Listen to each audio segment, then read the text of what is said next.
21ஆம் தேதி 21/6/2026 ஞாயிற்றுக்கிழமை தான் பயிற்சி ஆகிறார். நைட் செவ்வாய் மிட் பயிற்சி. நைட்ல ஆகிறார். ஓகே. அதனால நம்ம மிட் நைட்ல பண்ண முடியாது. ம். அதனால செவ்வாய் ஓரை ம். இந்த ஞாயிற்றுக்கிழமையில செவ்வாய் ஓரைய பார்த்து ம். இந்த பவழங்கள 4 பவழம் வாங்கியும் போட்டு ஏத்தலாம். இல்ல அவங்களுக்கு எது வேணுமோ அந்த பர்ட்டிகுலர் பவழ கலரை வாங்கி ம். அந்த எண்ணெயில போட்டு இலுப்பை எண்ணெயா இருந்தா ரொம்ப விசேஷம். ம். ம். அந்த இலுப்பை எண்ணெயை ஊத்தி அதுல வந்து திரி போட்டு அதாவது எப்படின்னா வெள்ளை திரி வச்சு அதுல குங்குமம் போட்டு உருட்டோம்னா சிகப்பு திரியா மாறிடும்.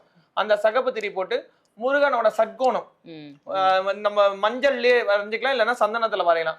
வீட்டுல தரையில சட்கோணம் வரைஞ்சிட்டு இந்த ஸ்டார் வரைஞ்சு அது சென்டர்ல ஒரு வெத்தலை வச்சு அதுக்கு மேல இந்த அகல் விளக்கோ இல்ல காமாட்சி அம்மன் விளக்கோ வச்சு இந்த பவழத்தை போட்டு முருகனை மனசார வேண்டி இந்த வருடம் எனக்கு வந்து நல்ல மாற்றத்தை கொடுக்க பயிற்சி ஆயிருக்கிறீங்க.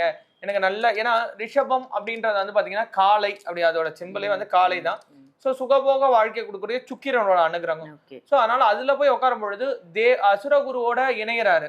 சோ அசுரகுருவோட வீட்டுல போய் இணையும் பொழுது அசுர பலமா இருப்பாரு. இப்ப எப்படி வந்து திருச்செந்தூர் போனோம்னா குருஸ்தலம் சொல்லுவாங்க. ஆனா தேவர்களுக்காகத்துக்கு அசுர அழிச்சது. அதனால நம்ம கிட்ட இருக்கிற அசுர தன்மையை அழிச்சு தேவ குணமா நம்மள வெளியில கொண்டு வரக்கூடிய ஆற்றல் கிடைக்கும்.